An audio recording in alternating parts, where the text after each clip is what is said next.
আজ আমি আপনাদেরকে শেখাবো বশীকরণ টোটকা। এই টোটকা প্রয়োগ করে আপনি আপনার ভালোবাসার মানুষকে আপনার প্রেমে পাগল করতে পারবেন। সেজন্য আপনাকে এই মন্ত্রটি পাঠ করতে হবে।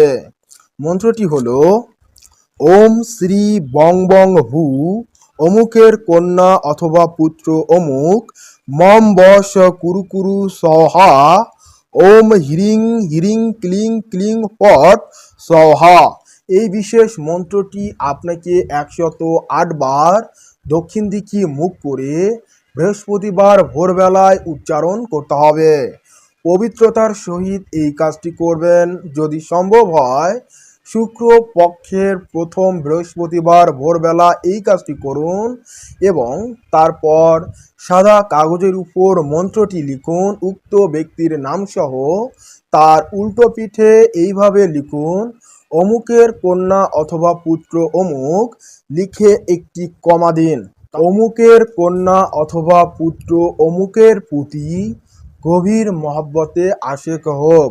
লেখার পর প্রথমে আপনি যে পাশে মন্ত্রটি লিখলেন সেই পাশে আপনাকে আতপ চাল, লবঙ্গ এবং অপরাজিতার শেখর, সেই সাথে লজ্জাপতি গাছের শিখর, এটা আপনারা একত্রে রাখুন এবং বাজার থেকে মনামণি 2টা কিনে আনুন।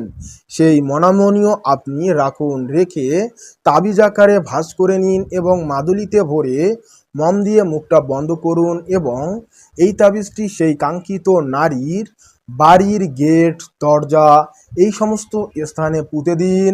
1 থেকে 7 দিন অপেক্ষা করুন, সে পাগল হয়ে আপনার কাছে চলে আসবে। তবে মনে রাখবেন এই মন্ত্রটি আপনাকে নিয়মিত উচ্চারণ করতে হবে এবং এই তাবিজের প্রয়োগ একবার করলেই হবে। আপনি যদি এই টোটকার সম্পূর্ণ ভিডিওটি দেখতে চান, যদি ইউটিউব থেকে দেখেন তাহলে নিচে ক্লিক করে সম্পূর্ণ ভিডিওটি দেখে নিন। ফেসবুক বা টিকটক থেকে দেখলে আমাদের কবিরাজি তন্ত্রমন্ত্র ইউটিউব চ্যানেল ভিজিট করুন এবং সম্পূর্ণ ভিডিওটি দেখে নিন। কাজ করে আশানুরূপ ফলাফল লাভ করুন। ধন্যবাদ।